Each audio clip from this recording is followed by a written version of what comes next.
So continuing with our example where we want to predict annual sales based on number of profile customers living within 30 minutes. So number of customers is X and annual sales is Y, and we have a random sample of 14 stores, and for each store we have the X value, which is number of customers living within 30 minutes, and annual sales is Y. Now we want to find estimates B sub 0 and B sub 1, the y-intercept and the slope, and to find those estimates we need to first set up these three columns. So we go X times Y, and then we have X squared,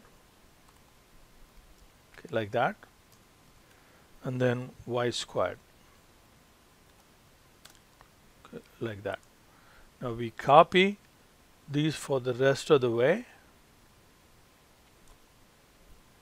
Okay. So now let's put the border back at the end. Now we need the sum of each column. So the first column of course is sum of X. So that's sum of X. Then if you copy that, you get sum of Y, sum of XY, sum of X squared, and sum of Y squared. Now we'll assemble those sums here, starting with a count, which is the sample size. So how many observations there are?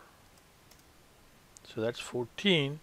Now sum of X is that, sum of Y, sum of X times Y,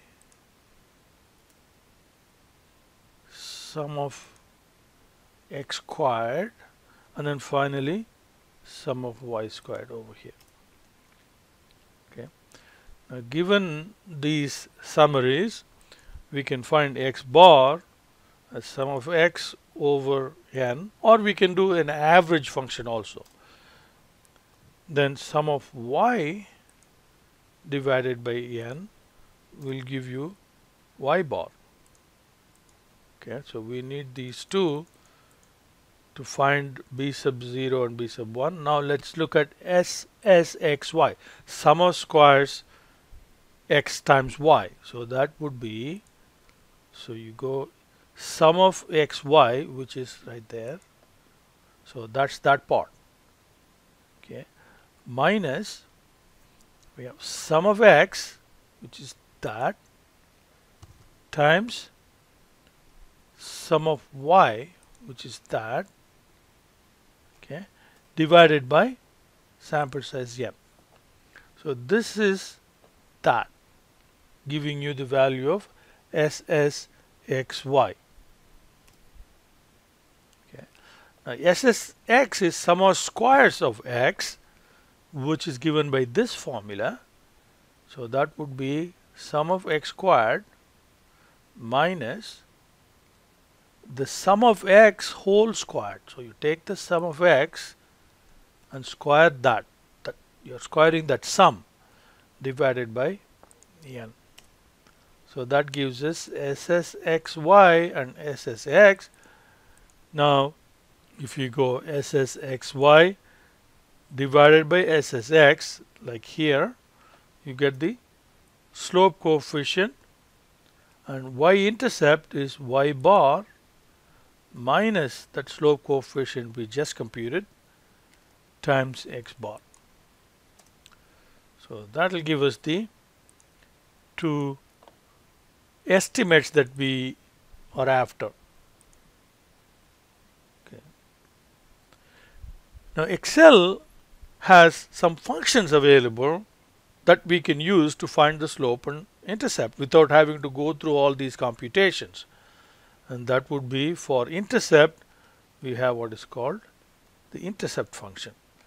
And here we have to give the ranges in the correct order. The first range must be Y, and then the second range is the X.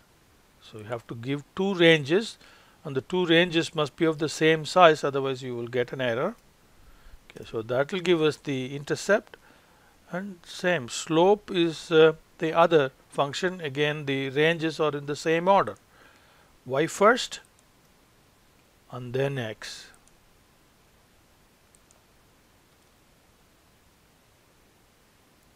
Okay, so you see that you get the same answers. Obviously, now you are required to be able to do both ways. You should be able to do it from the formulas and also be able to get these numbers using Excel functions.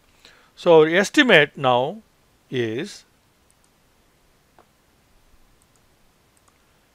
y hat is minus 1.2088. Okay, so these are, if you put it to 4 decimal places, then these are the numbers you get. So minus 1.2088 plus 2.0742x. Now at this point we want to understand what these coefficients actually mean, and b sub 0 oftentimes will not be able to give a proper interpretation. Sometimes if x equal to 0 has a natural meaning, then we will be able to interpret the y-intercept properly. Okay, but if x equal to 0 does not have a natural meaning, for example, if you're trying to find a regression equation between height and weight, if x being the height of a person, y being the weight, now x equal to 0 would mean a person with no height at all, which is absurd. So x equal to 0 does not have a natural meaning, and therefore in that case b sub 0 is not interpretable. In this case, x is number of customers living within 30 minutes and y is the annual sales. So if x equal to, therefore x equal to 0 would mean a store with no customers at all, and again that is absurd, and therefore b sub 0 is not interpretable. Okay, so we have interpretation only for b sub 1. The interpretation of b sub 1 is you need to first understand what b sub 1 is. B sub 1 is the slope. Slope means it is the amount of increase in y for unit increase in x. If x goes up by 1, how much will y go up by? So b sub 1 interpretation, okay, so if x goes up by 1, that is if number of customers increases by 1,000,000, then y, the annual sales, will increase by $2.0742 million. So b sub 1 value is always in the same units as y. Whatever the y unit is, whatever y is, that's what b sub 1 is. What will happen to y for unit change in x? So if x goes up by 1, estimated y will go up by 2.0742. Okay, that is not an interpretation, that's just a statement of what it is. So you have to now convert x and y into the units in which they are expressed. So if the profile customer, so you have to replace x with what x is. X is the profile customer. So if the profile customers rises by 1,000,000, the annual sales is estimated to rise by $2.0742 million. So the interpretation must include what x is and what y is and in what units those are expressed. If you interpret b sub 1 with just the first part and ignore the second part, that means you have not interpreted the coefficient at all. So you get no credit for interpretation.